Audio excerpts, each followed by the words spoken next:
María, Madre de Dios, ruega por nosotros pecadores, ahora y en la hora de nuestra muerte. Amén. Gloria al Padre, al Hijo y al Espíritu Santo, como era en el principio, ahora y siempre, por los siglos de los siglos. Amén.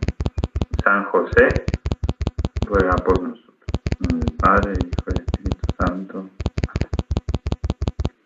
Bueno, vamos a empezar entonces. En esta formación vamos a hablar sobre el pudor, la virtud del pudor, muy emparentada, por supuesto, con la castidad. Vamos a ir viendo en qué manera.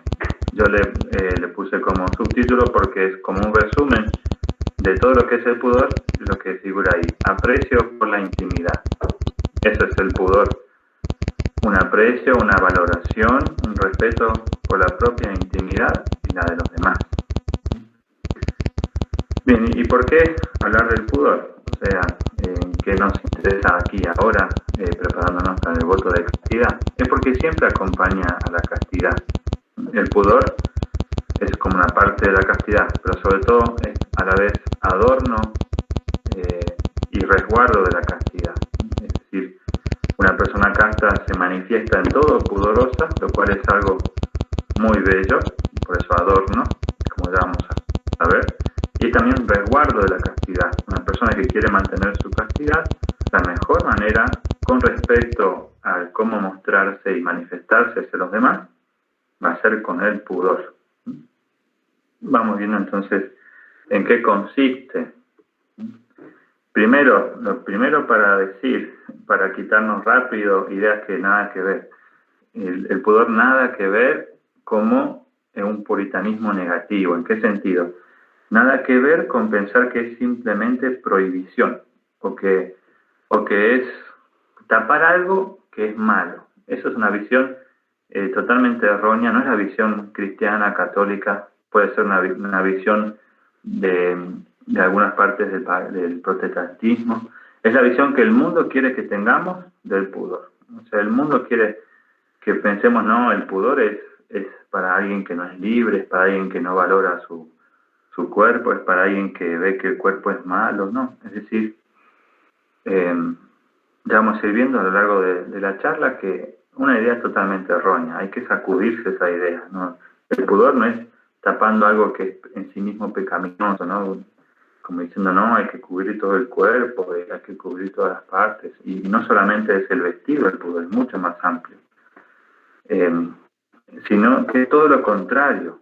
El pudor es cuidar un tesoro, cuidar algo y tapar o cubrir, por decir así, o moderar, no mostrar tanto algo, no porque sea malo, sino justamente porque es algo muy bueno y es un tesoro. Y afuera está el pecado, afuera está el mundo, afuera están las malas intenciones, afuera de nosotros mismos están las malas. Y hay que cuidar nuestro tesoro de todo eso, hay que preservarlo, hay que cuidarlo. Por eso, de entrada, nada que ver. Bueno, la charla tiene más o menos 3 puntos sencillos. El primer punto, la esencia del pudor. El segundo punto, los ámbitos del pudor, que tal vez me voy a detener más en eso. Y después la educación del pudor, que no voy a poder decir mucho, un poco por el tiempo, y otro porque son temas que va a ir saliendo durante la misma charla, cómo ir forjando el pudor. Bueno, de paso les quería decir que todo esto lo fui tomando de algunos libros que después les puedo compartir, sobre todo de un autor que se llama David Isaac, que habla sobre la educación de las virtudes.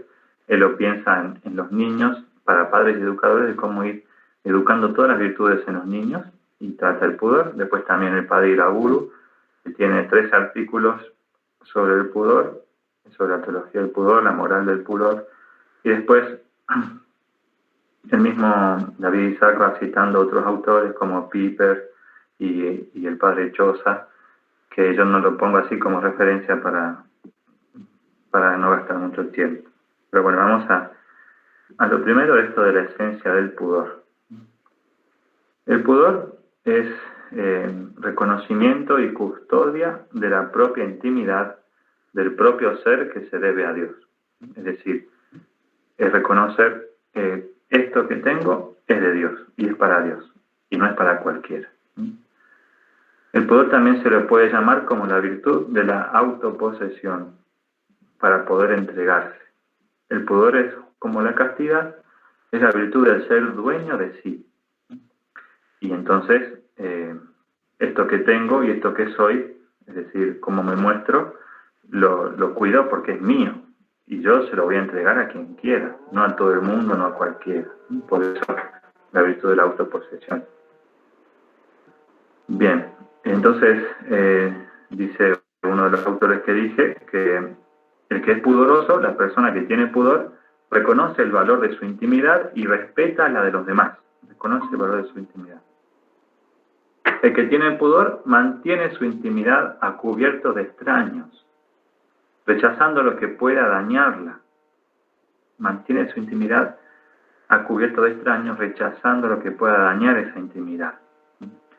Y la descubre únicamente en circunstancias que sirvan para la mejora propia y ajena. Eso es entonces el pudor. Significa entonces reconocer el valor de la intimidad.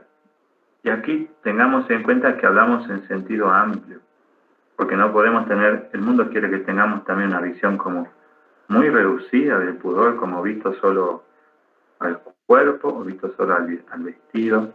Pudor es toda la intimidad, principalmente la intimidad espiritual, principalmente la de los afectos, y después también la intimidad física o las partes íntimas del cuerpo.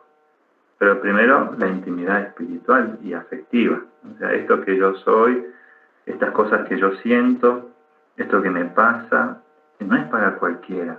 Por eso vamos a ver que un ámbito importante del pudor es el lenguaje, lo que uno habla.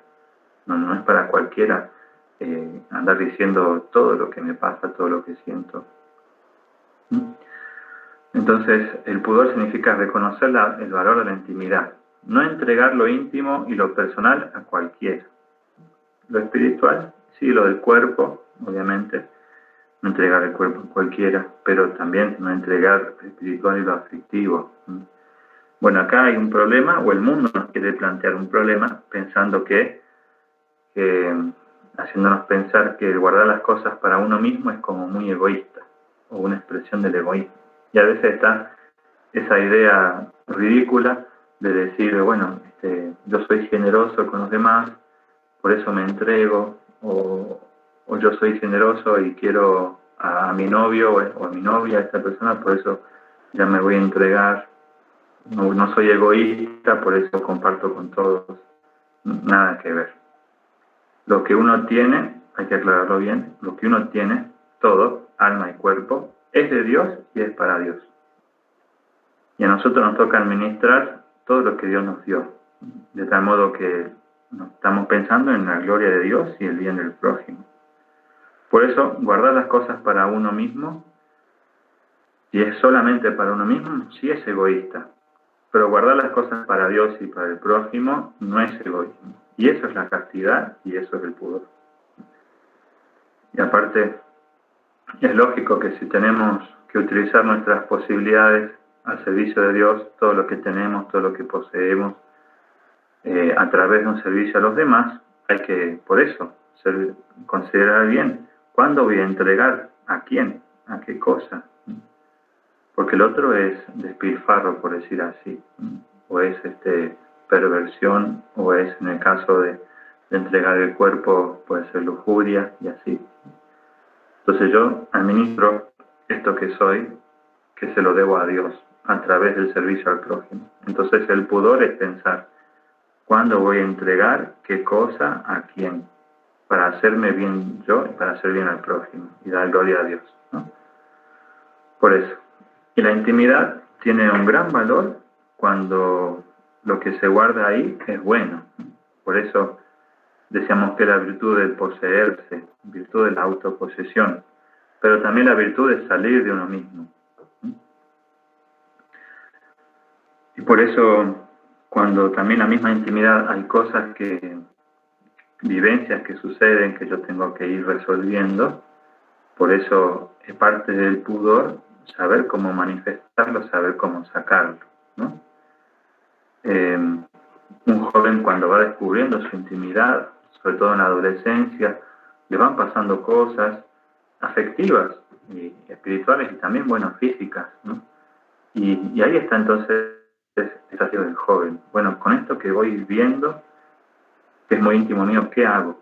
Lo saco para cualquiera, se lo muestro a cualquiera, me encierro en mí mismo y no resuelvo las cosas.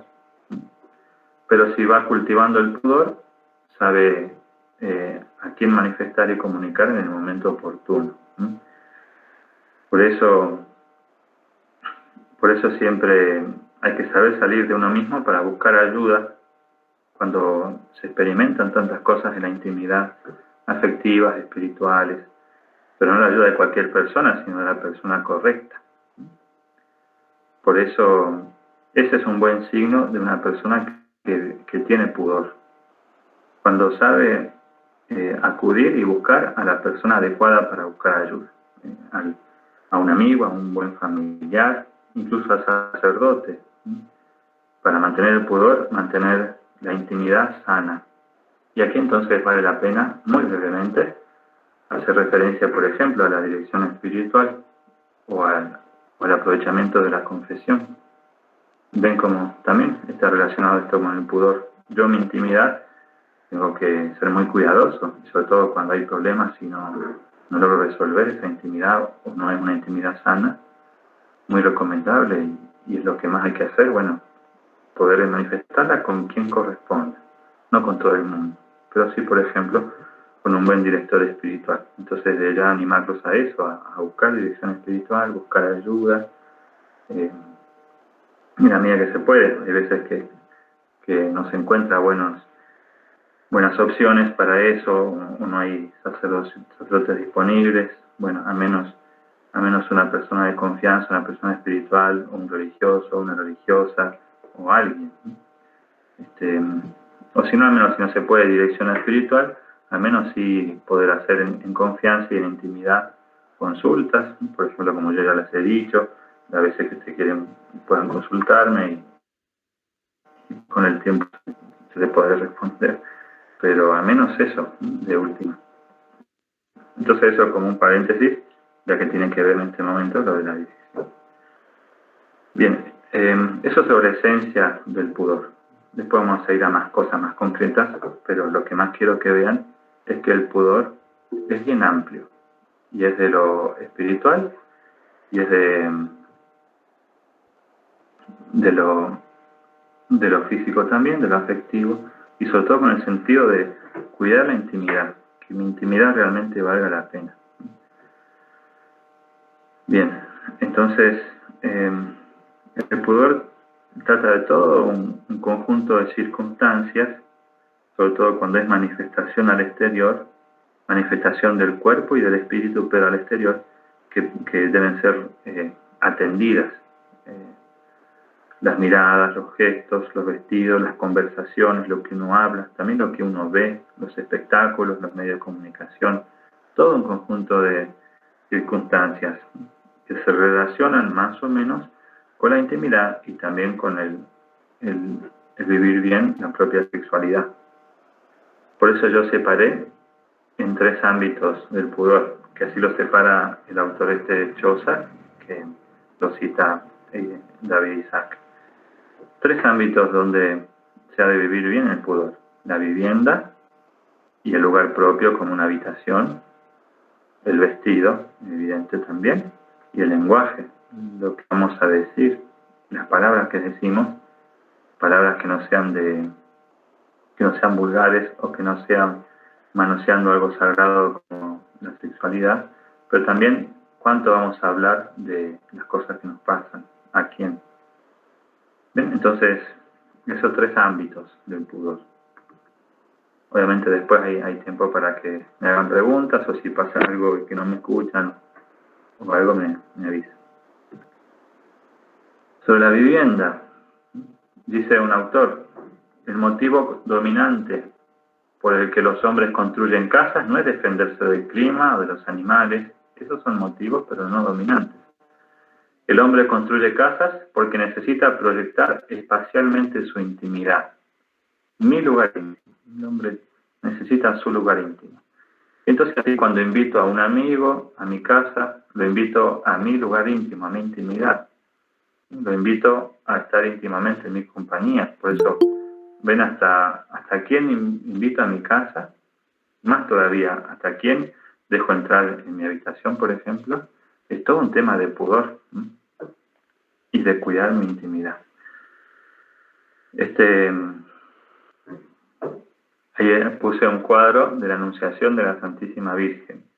Este cuadro lo pintó un pintor de nuestro instituto, el Instituto Encarnado, el padre Rodrigo Miranda, que es chileno. Este lo pintó para el noviciado de Italia.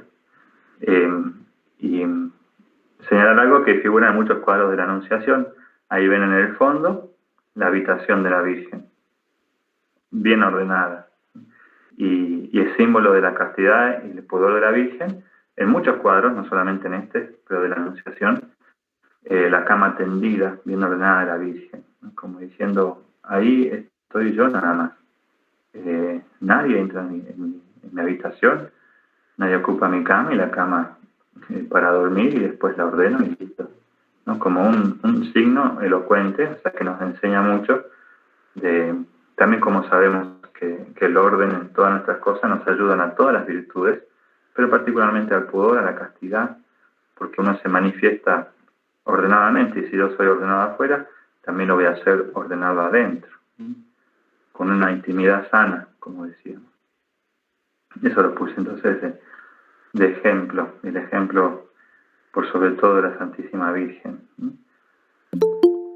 También dice este autor David Isaac, si un hijo adolescente sale con una chica, el tiempo suficiente para vencer esa primera etapa en la cual se trata de ocultar esa relación de los padres, típico los adolescentes que se ponen de novio y la están ocultando, no quieren contar, etc. Pero cuando ya salen de esa etapa y quieren como formalizar más, y que bueno, que los padres sepan que estoy de novio, que estoy de novia, bueno, ahí está un trance particularice. Precisamente por un sano pudor, es normal que termine por buscar un ámbito apropiado para esa nueva relación. Si el hijo se identifica con el ambiente de su casa, o sea, si pudo tener un lugar íntimo en toda la casa, es decir, como un ambiente que es propio, se identifica con su casa, con el ambiente de sus padres, de sus hermanos, se sentirá con valor para invitar a la chica a su casa, quizá con algunos compañeros más, para ver televisión, conversar, dedicarse a cualquier otro esparcimiento sano. Si por el contrario no se sintiera reflejado en el ambiente de su casa, o sea, si su vivienda no fue un lugar íntimo para la familia, sino que fue un lugar siempre inhóspito, un lugar siempre desordenado, un lugar donde él se sintió violentado el adolescente, si no se sintió reflejado en el ambiente de su casa, es fácil que busque para sustituirlo un lugar falsamente íntimo. Un bar, una discoteca, una cafetería oscura, el rincón de un parque o incluso el propio automóvil. Tales lugares te van a parecer íntimos, entre comillas, pero por lo secreto, por lo oscuro, por lo aislado, pero va a ser para peor. Como un ejemplo, ¿no? En definitiva, por condiciones puramente externas que no pueden conducir a una verdadera intimidad. Por eso la importancia, y esto vale también para la educación de los niños, de los jóvenes, la importancia de que una vivienda, una casa sea un lugar bien de intimidad, sano, un ambiente sano. Bien, después vamos a otro ámbito del pudor, que es el vestido, que a veces cuando uno piensa pudor se refiere a esto nada más, pero ya dije, es algo mucho más que el vestido, como ya venimos viendo. Bueno, todo el tema del pudor en el vestido. ¿Cuál es el sentido? Justamente no olvidarse que el pudor ayuda a la persona a autoposeerse en algún grado para también poder entregarse en el momento que corresponde. Y si relacionamos esto, que es la esencia del pudor, con el vestir, vamos a ver que el cubrir el cuerpo tiene ese sentido, la importancia de cubrir el cuerpo. El pudor en cubrir el propio cuerpo significa que el propio cuerpo se tiene en posesión, que es mi cuerpo y yo soy dueño. Y que no está a disposición de nadie, más que de uno mismo, y que no está dispuesto a compartirlo con todo el mundo y que por consiguiente se está en condiciones de entregarlo a una persona o de no entregarlo a nadie, como el que vive la castidad, por ejemplo, en el estado religioso, no entregar a nadie, pero al que va al matrimonio lo resguarda para entregarlo cuando corresponda.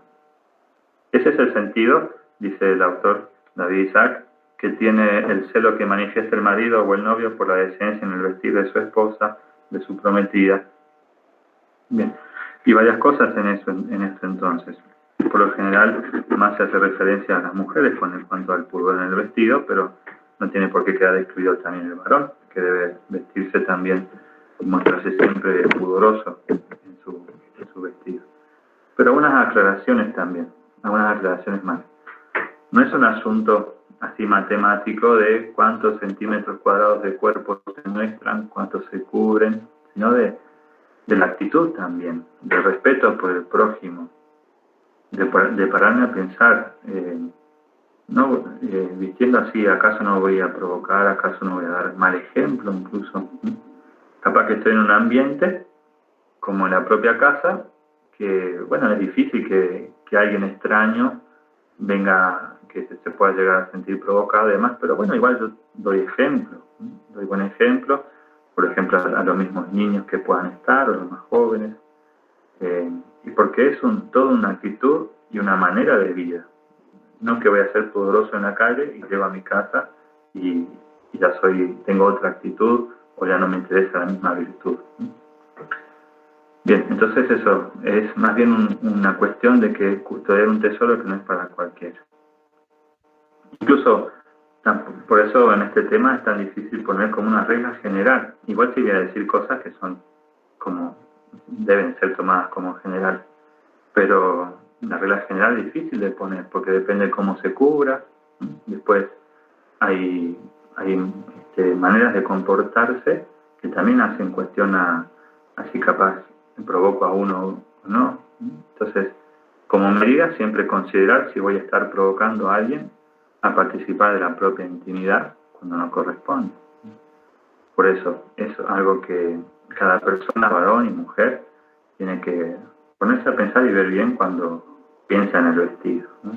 Y porque también hay mujeres y mujeres, atractivas, menos atractivas, y cada uno ha de saber hasta qué punto usar tal tipo de vestimenta es provocativo o no, o puede hacer daño a alguien o no.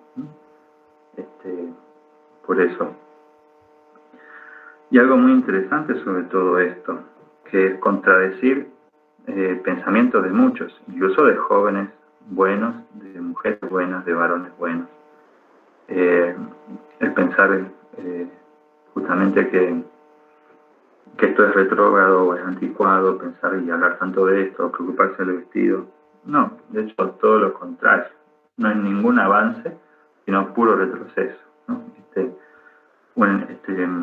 Un diseñador o alguien, por ejemplo, en una determinada época, en los años 50, tuvo la genialidad del famoso bikini, por ejemplo, de la mínima prenda femenina y queriéndolo presentar como una novedad.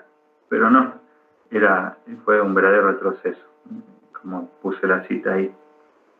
Era ya conocido en el mundo greco-romano, como se comprueba en mosaicos de un palacio en Sicilia, cuando en la época pagana, de un mundo decadente, de un mundo degenerado, ahí sí se difundió ese tipo de vestido y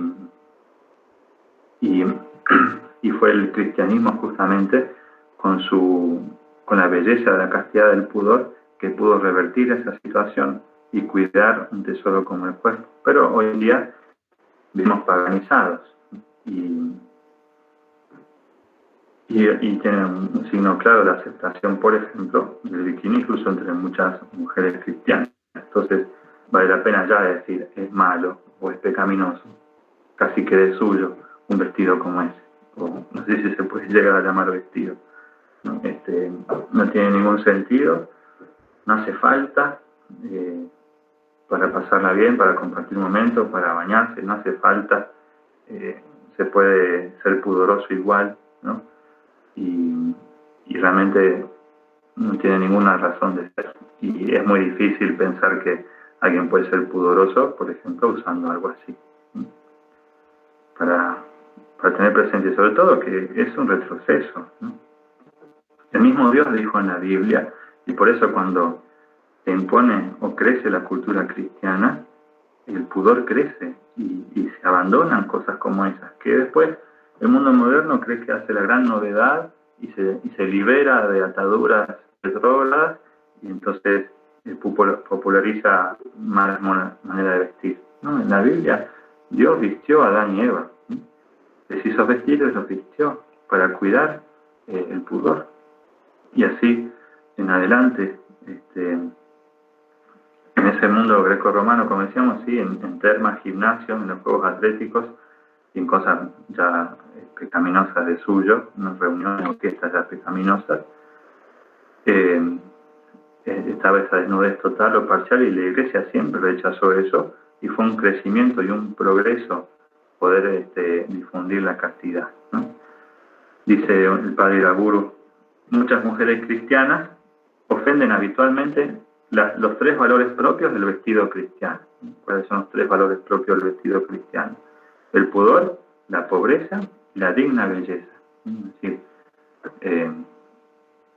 que sea pudoroso un vestido no significa que sea feo, tiene que ser también hermoso, pero también es contrario a algo cristiano siempre el despilfarro de dinero en estas cosas. Pues pudor, pobreza y digna belleza.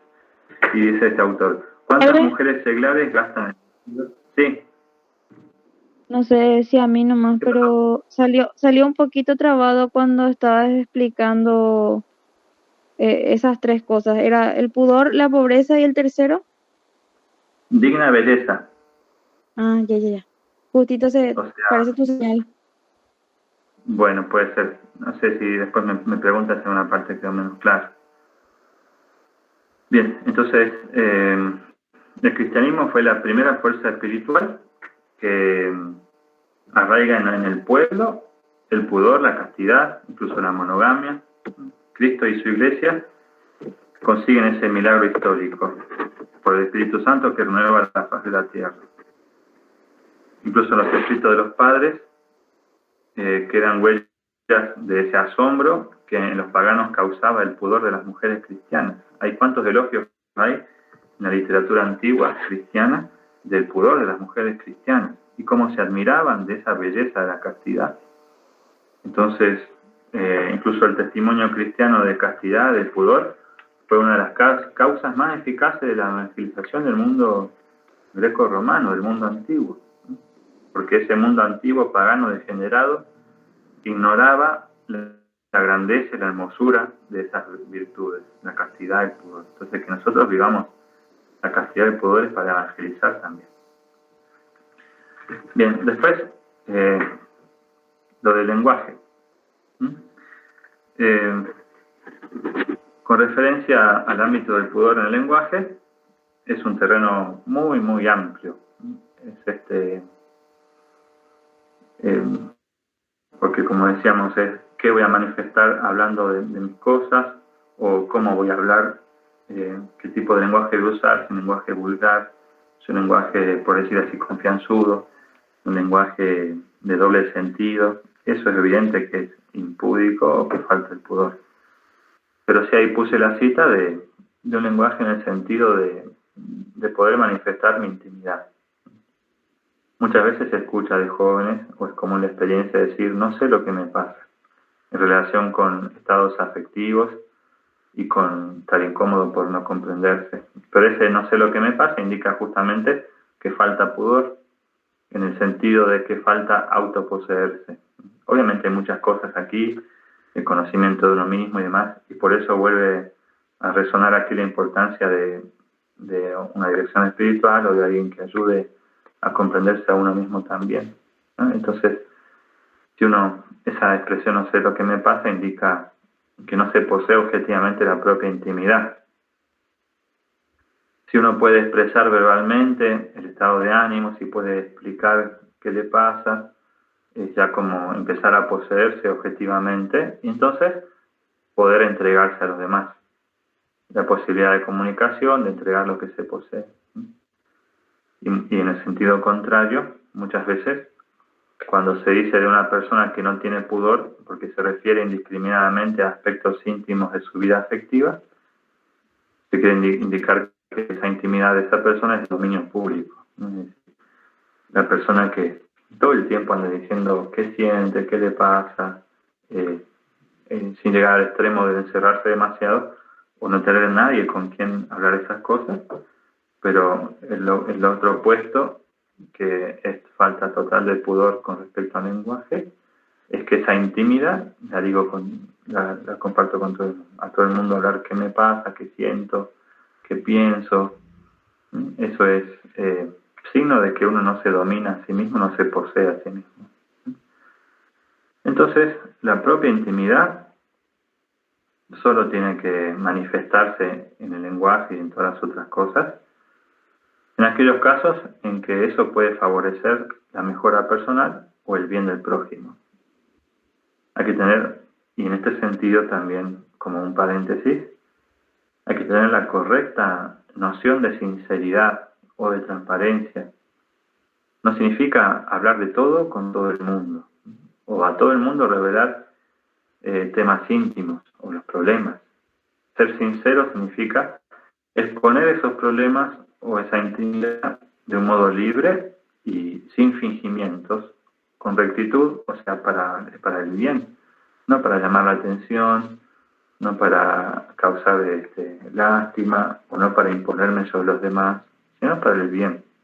Eso es ser sincero. Y manifestar eso a quien corresponda, a quien tenga las condiciones recomendables para manifestar. Bien, en definitiva, con respecto a los ámbitos del pudor, ya para ir terminando, el mundo íntimo, en cuanto a los afectos, en cuanto a lo espiritual, en cuanto a lo físico, no es algo que hay que ir exhibiendo. Solo puede ser revelado en las circunstancias adecuadas y a las personas adecuadas según las circunstancias. Y con respecto a lo espiritual, a los problemas, a los estados emocionales y demás, en todo caso eso, al amigo verdadero, al cónyuge, como también la parte física al cónyuge nada más, el confesor, el director espiritual, algún familiar, todo lo que sean dramas por ahí de estado de ánimo, espirituales, afectivos, ¿sí? Siempre alguien de confianza. Y sobre la educación, solamente poner esta cita, ¿sí? Porque para educarle, más allá de esto que voy a decir o que voy a leer ahí, para educar el pudor, bueno, es con todo lo que ya sabemos y hemos hablado de la castidad y los medios para la castidad, por eso no abundo en muchas cosas aquí, que son toda la guarda de los sentidos, el cuidado de cómo uno se muestra, la oración, por supuesto, para educar el pudor. Pero es interesante esta cita. Dice, la enseñanza no es nunca una educación completa. Ha de ser completada por el esfuerzo personal, por la lucha. Esto es especialmente cierto en lo relativo a la educación sexual. El uso cristiano de la sexualidad no se realiza sin esfuerzo, sin un esfuerzo que a veces tiene que ser heroico, o sea, muy grande, un esfuerzo de lucha, de vencer. Sin un esfuerzo. Esto vale principalmente para la juventud, en la cual la fuerza de las tendencias sexuales y la poca madurez de la personalidad del joven exigen una lucha más rigurosa. Un esfuerzo real de la voluntad en cuidarse en todo aspecto. Por otra parte, la juventud es también la época más adecuada para entender la vida como una lucha, para despreciar la comodidad. El joven ya tiene que salir adelante por sí mismo, que caminar, empezar a caminar en la vida independientemente, y eso es con mucha lucha, no la comodidad de que todo el mundo por ahí me haya estado cuidando como es antes de la juventud, o no la comodidad de que todo resulte fácil, porque en principio tampoco la vida es así. Por eso fortalecer en la juventud la conciencia de que una vida humana solo se realiza a través de la lucha es poner uno de los fundamentos más firmes para la educación en el aspecto sexual, o sea, para lograr la virtud de la castidad y del pudor. el pensar bien la vida como una lucha. En ese sentido, o sea, el que necesita esfuerzo, el que necesita renuncias, no significa que sea siempre desagradable o infeliz o puro o doloroso nada más, pero sí afrontarse esas cosas. Y por supuesto, como decíamos, no lo menciono porque también es obvio que en todo esto se logra y se avanza con la fe y con la gracia, ¿no? Con la vida de la gracia. Eso es lo que nos da gran consuelo en las luchas y fuerza también. Bien, para terminar, nada más a modo de conclusión, una idea del padre Iraburu de cómo decir que bueno, que algunos pueden decir que esto es de fijarse en detalles o en cosas mínimas o poco importantes, que no son las cosas más elevadas en la vida espiritual. Sí, por supuesto. En la vida espiritual lo primero es la oración, la vida de la gracia, los actos de amor, de fe, de esperanza. Pero figura en lugar importante el poder y la castidad como templar. Por eso leo la cita. Es cierto, sí, que pudor y castidad se integran en la virtud de la templanza y que esta es la menos alta, porque es verdad, o sea, primero están en cuanto a virtud de templanza nada más, es la menos alta porque primero está la caridad, la fe, la esperanza, está primero la prudencia, la justicia, la fortaleza. Igual ya sabemos cómo la templanza y la castidad tienen que ver principalmente con el amor. Bueno, pero dice este autor. Es el primer peldaño en la escala de la perfección espiritual. Ahora bien, si los fieles cristianos, careciendo de la necesaria ayuda de la palabra divina, no son capaces de superar ese primer peldaño, se ven impedidos ya desde el principio para ir más arriba en su ascensión espiritual. Si no vivimos en la templanza, si no sabemos moderarnos a nosotros mismos, cómo aspirar a seguir creciendo todavía. Por eso mismo, pues, porque pudor y castidad están entre las virtudes más elementales, por eso es preciso predicarlas con fuerza a los cristianos, porque este autor está hablando, y por eso me gustaba la cita, de predicar con fuerza, y por eso es lo que van a hacer ustedes, con su ejemplo, sobre todo a partir de que hagan el voto el sábado. Hay que predicar con fuerza esto, sin miedo, del pudor, la castidad. No es ser anticuado, sino todo lo contrario. Bueno, eso es decir, es preciso predicarlas con fuerza a los cristianos, sobre todo a los principiantes que son todavía carnales. Y cita a San Pablo como a los corintios le dice que cuando les achaca abandonar los vicios, dice que se les dice así porque son todavía carnales. Es lo que es el apóstol. Solamente así superarán con la gracia de Dios el culto al cuerpo y quedarán abiertos y dispuestos a gracias mucho más altas. Sin salir de Egipto, o sea, sin salir de la esclavitud y la lujuria, por decir así, no hay modo de entrar en el desierto y menos llegar a la tierra prometida. Entonces, sin realmente esforzarse por conquistar la castidad, el pudor, es muy difícil ir conquistando gracias más grandes, porque no me poseo, porque no valoro mi intimidad. ¿Y cómo Dios se va a volcar hacia esa intimidad si yo no la estoy cuidando? ¿Cómo voy a hacer de un lugar para recibir muchas gracias muy grandes para la santidad? ¿Cómo voy a hacer de mi intimidad un lugar digno de eso y ahí preparado para eso si no la cuido? Y cuidar la intimidad entonces es poner el pudor. Bien, eso nada más, muchas gracias. Muchas gracias, padre. Y a modo de aprender también, tengo dos preguntas. Perdón, me olvidé una cosa. Sí. Después te puedo pasar, Rocío, que no llegué a prepararlo. Este autor, David Isaac, da una autoevaluación sobre el pudor, que está muy linda como preguntas para ver en qué está uno con respecto al pudor. Digo eso, hágame acordar, o hacerme acordar, Rocío, que te lo mande para distribuir. No me quería olvidar de eso.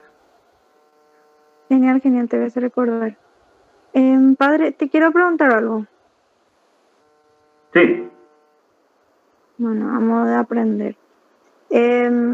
Para profundizar un poquito más. ¿Qué es la dirección espiritual y es necesario que como cristianos tengamos un director o directora espiritual? A ver, sí, es decir, hay un tipo de necesidad que es la necesidad, digamos, de medio o no absoluta, digamos, sino relativa.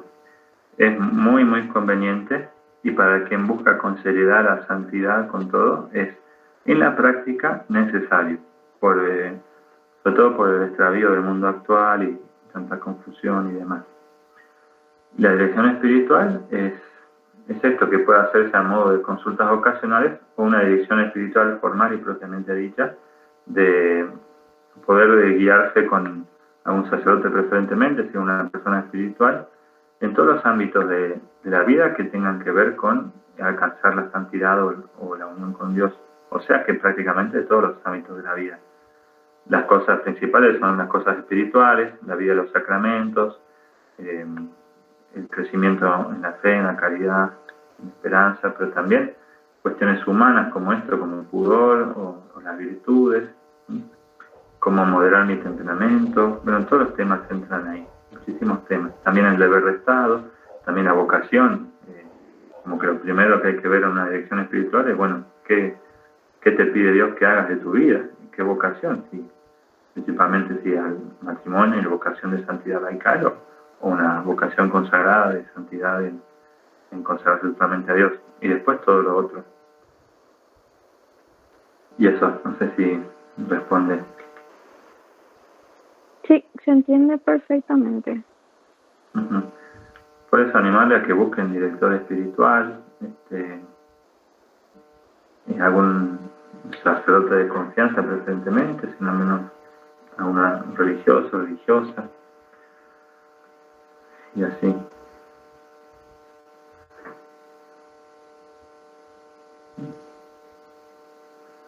El mismo Cristo lo practicó con sus apóstoles y no hay nadie que sea buen juez en la propia causa y no hay nadie que sea buen juez de uno mismo o guía de uno mismo. Entonces, es lo más conveniente, ¿no? Aunque sea tener a alguien de referencia, sacerdote, quien cosas puntuales o más importantes, hacer consultas, y en fin, así.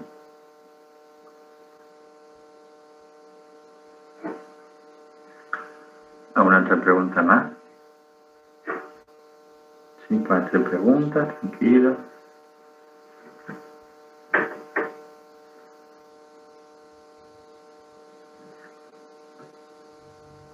Padre, a modo de aportar nomás sobre lo que estabas diciendo hace rato, las imágenes que hay sobre la Anunciación de la Virgen y Sí. cómo se ve la habitación de la Virgen, que su cama está tendida y que representa el orden. Si nosotros nos damos cuenta hoy en día se normalizó el desorden en muchos aspectos. Pareciera que es algo sin importancia, pero realmente importa mucho para alcanzar la santidad. Inclusive dentro de la iglesia pasa que, por ejemplo, coordinadores en distintos ámbitos de pastorales dicen, vamos a hacer así nomás, tal actividad, No, claro. así nomás conseguir. O llegué tarde otra vez y todo el mundo se ríe porque esa persona llegó tarde. Parece algo exagerado lo que estoy diciendo, pero pasa. Yo no arreglé mi ropa, yo descuidé eso y tipo que queda como algo normal, sería tipo una cultura del desorden en todos los sentidos, hasta con la ropa mismo. Yo vine con esta ropa porque estaba en tal parte, estaba apurado, me pasé toda mi hora y pequeños detalles, ¿verdad?, que también cuentan para la santidad. Sí, de hecho, este autor, David Isaac, dice que a los niños, para empezar a educarlos en el pudor, es con ese tipo de cosas. A su presentación personal, a ser ordenados, a ser puntuales, a hacer que hay un tiempo para cada cosa. Y muy interesante, porque ya en principio forjan la voluntad. Pero después también el orden tiene mucho que ver con el mismo pudor, el orden de las cosas materiales, exteriores.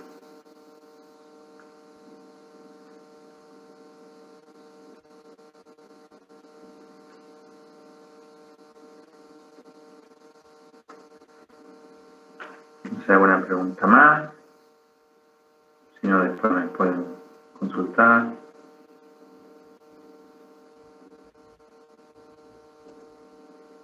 Hoy están todos callados, parece, padre, no como las otras veces. Los dejé en silencio. O no se entendió nada, o ya quedó todo muy, muy, muy claro. Espero que sea lo último. Que quedó todo muy claro. Pero bueno, en todo eso se puede hablar mucho, es muy breve igual o poquito lo que dije, pero por eso me pueden ir haciendo preguntas después, o les paso más material. Pero todo eso del valor de la intimidad, y que tengan en cuenta que no es algo porque sea el cuerpo algo negativo, sino todo lo contrario. Tan valioso, bueno, toda la Parece que intimidad. prende su micrófono. ¿Qué? Parece que Franco prendió su micrófono y apagó otra vez. Ah, bueno.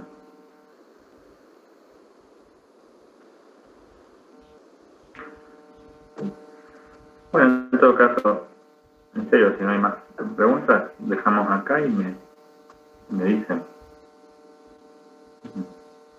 ¿Me parece bien? Genial, padre. Cualquier consulta, entonces, Sí. contigo. Bueno, y estar rezando por ustedes, especialmente el sábado.